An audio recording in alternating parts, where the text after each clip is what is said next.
Salut les amis, j'espère que vous allez bien. On se retrouve aujourd'hui pour parler de ma transition de la PS5 au PC Gamer. Oui, je pensais pas que je ferais une vidéo de ce type, sachant que j'ai toujours été un joueur console, mais depuis l'arrivée des consoles PC portables, notamment avec la Steam Deck, j'ai commencé à m'intéresser de plus près à cet univers. Dans cette vidéo, je vais vous présenter ma configuration PC, expliquer le choix des composants, mon retour d'expérience sur mon premier montage, et enfin je vais vous dire ce que j'en pense. Allez, c'est parti, showtime!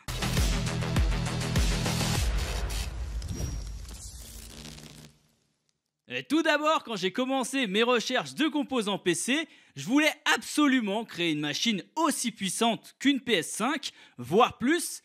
Et là, je vous le dis tout de suite, niveau budget, on est beaucoup plus cher que les 500 € demandés par Sony. Je m'en doutais évidemment, surtout qu'un PC offre beaucoup plus de possibilités qu'une PS5. Alors vous le savez si vous suivez la chaîne, mais le design des produits me fascine énormément. Et pour ce PC, il me fallait absolument une belle tour gaming. C'est naturellement que je me suis tourné vers la marque NZXT qui propose des composants de grande qualité et esthétiquement très beau. Pour le boîtier, j'ai opté donc pour le H9 Elite en blanc. C'est un modèle haut de gamme de chez NZXT.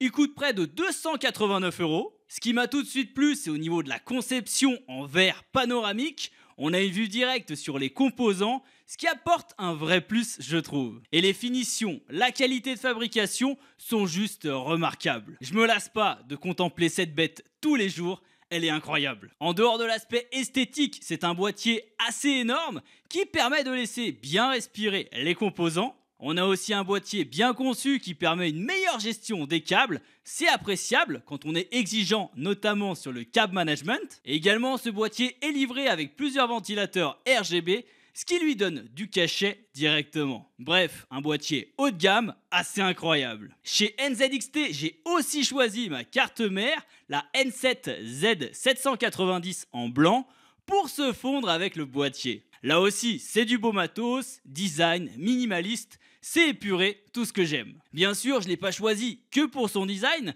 mais aussi et surtout pour ses performances et caractéristiques. Elle comprend 3 emplacements NVMe, permettant l'installation de plusieurs SSD. J'en ai notamment profité pour ajouter celui de la marque Seagate Gaming, le FireCuda 540, qui est tout simplement ultra performant pour du gaming. Avec une vitesse de transfert pouvant atteindre 10 000 ms/s, il est 2 fois plus rapide que les PCIe de 4ème génération et 17 fois plus rapide que les SSD SATA. Rien que ça. L'API embarquée réduit même les temps de chargement des jeux et des applications. Franchement, pour l'utiliser depuis quelques temps, c'est un banger. Pour en revenir donc à la carte mère, elle dispose aussi de pas mal de ports, notamment au niveau de la mémoire RAM. Ce qui est très cool, elle peut recevoir jusqu'à 4 barrettes de RAM DDR5 avec une capacité maximale de 192 Go. Pour être tranquille, j'ai intégré 2 barrettes de 16 Go de chez Corsair et c'est juste incroyable. En DDR5, la vitesse est juste folle. Et ce que j'aime avec cette référence,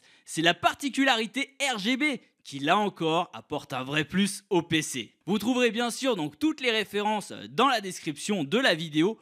Pour information, tous les produits que je présente, vous aurez les liens juste en bas. Je tiens à préciser, mais cette carte mère est compatible uniquement pour un processeur Intel de 12e, 13e ou 14e génération. Ce qui m'a donc directement orienté vers le Intel Core i7 14700K de dernière génération. C'est pas le meilleur, mais pas loin. Son prix coûte à lui seul une PS5. On est quand même à plus de 500 € le processeur. Ça fait mal. Mais avec ça, autant vous dire que je vais pouvoir me régaler en jeu, mais pas que. Il est ultra puissant et il offre des performances impressionnantes dans les jeux. J'ai voulu optimiser pour être tranquille plusieurs années et surtout avoir la possibilité de faire plus que du gaming avec pourquoi pas du stream ou encore du montage vidéo. Mais si vous souhaitez faire uniquement du jeu, il y a des processeurs qui sont moins chers et très efficaces également. Et enfin, pour terminer sur la carte mère, elle offre aussi énormément de connectivité et de ports. On est ici très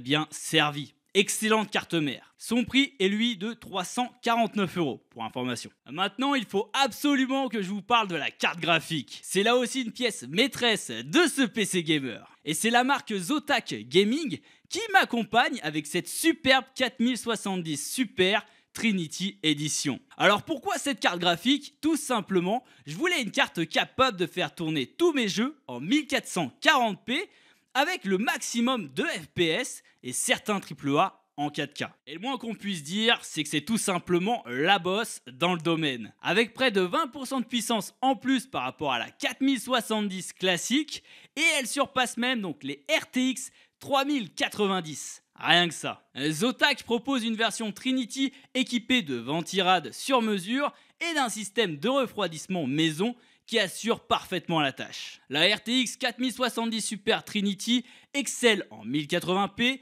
et 1440p comme je le disais juste avant. On profite des dernières technologies DLSS 3.0, le ray tracing et le path tracing. La 4K devient accessible sur certains gros titres, bien que quelques concessions soient quand même nécessaires. Pour résumer, la RTX 4070 Super Trinity, c'est une carte graphique que je recommande pour ceux et celles qui souhaitent passer donc à cette nouvelle génération sans trop de contraintes et pour un prix quand même qui est relativement intéressant. On est aux alentours des 650-750 euros suivant les offres du moment. Donc voilà, pour moi c'est vraiment un excellent rapport qualité-prix et puissance. Et en plus, elle se marie très bien avec mon boîtier. Vous l'avez vu, mais dans ce PC j'ai intégré pas mal de composants et pour refroidir le tout, là aussi j'ai pas plaisanté. Encore une fois, c'est la marque NZXT avec le Kraken Elite 360 RGB et celui-ci il est équipé de 3 ventilateurs F120 RGB de 120 mm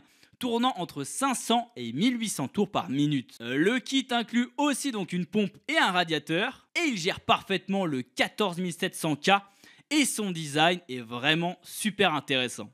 Surtout avec le petit écran que j'adore. Et il est complètement personnalisable avec l'application NZXT.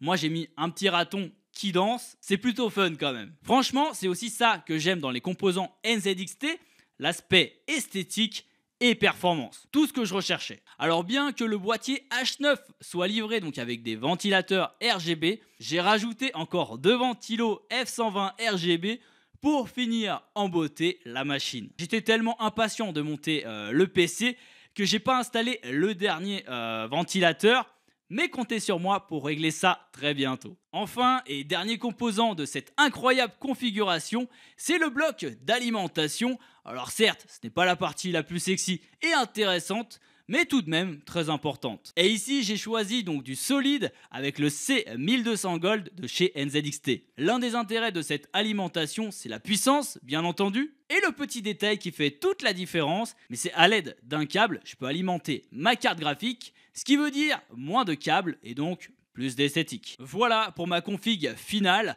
Bon, à la base, je voulais me faire un petit PC entre 1000 et 1005, mais finalement, on arrive à 2895 euros, ce qui est quand même un très beau budget.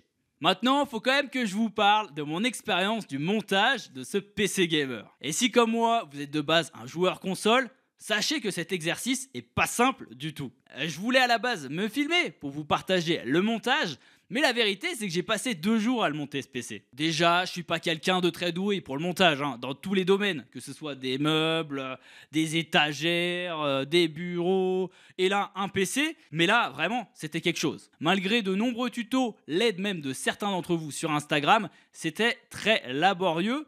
Mais comme toute première expérience finalement. Après, ce que j'ai apprécié moi avec NZXT, c'est qu'il y a des tutos sur leur site internet et il y a quand même pas mal de créateurs spécialisés sur YouTube qui proposent des vidéos pour aider. Après, si ça peut vous rassurer, j'ai réussi à monter un PC gamer. Alors si moi j'y suis arrivé, vous y arriverez aussi. Ça c'est une certitude. Maintenant, il faut prendre son temps, se renseigner correctement. Et surtout, c'est quelque chose qui peut être amusant. J'avais l'impression d'être un ingénieur lors du montage et à la fin, j'étais vraiment très fier de moi. C'était une bonne expérience malgré tout et maintenant, je pourrais changer des composants seuls et monter même un autre PC sans aucun problème. C'est un univers passionnant et je suis très content de ce que j'ai appris et surtout du résultat final. Enfin, parlons de la raison principale de cette transition.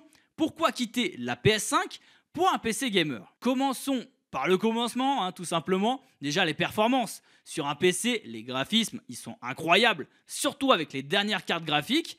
Ils offrent une qualité visuelle qui est quand même bien supérieure à ce qu'on a sur PS5.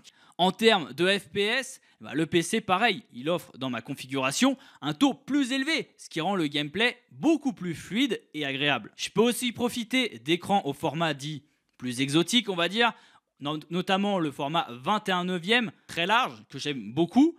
Et c'est pas le cas sur la PS5. Malheureusement, on a deux grosses bandes noires sur les côtés. Et c'est vrai que moi j'étais dégoûté. J'ai un super écran 21/9, ça fait des années que je peux pas m'en servir pleinement. Là, avec le PC Gamer, c'est autre chose. Je redécouvre certains jeux. Ensuite, la modularité et la personnalisation sont vraiment des atouts majeurs. Avec un PC, vous pouvez constamment améliorer votre setup en ajoutant plus de RAM, en optant pour une meilleure carte graphique, ce qui permet de rester toujours à la pointe de la technologie. Le catalogue de jeux est lui aussi immense, on a souvent accès à des jeux en avance et les jeux consoles sortent maintenant sur PC. En ce qui concerne l'expérience de jeu globale, de nombreux joueurs préfèrent le confort du clavier et de la souris, notamment pour certains types de jeux. Et si vous êtes un fan de réalité virtuelle, là aussi, c'est un choix qui n'est pas négligeable de passer sur PC. On a beaucoup plus de possibilités.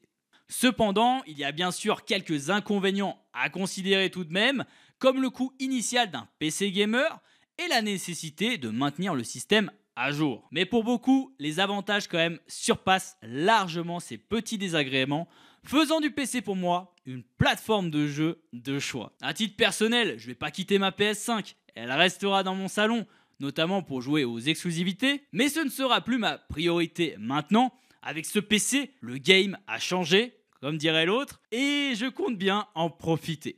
Merci d'avoir regardé cette vidéo, j'espère qu'elle vous aura plu. Si c'est le cas, n'hésitez pas à liker, commenter et vous abonner à la chaîne si ce n'est pas déjà fait. On se retrouve très vite pour de nouvelles vidéos. Allez, salut!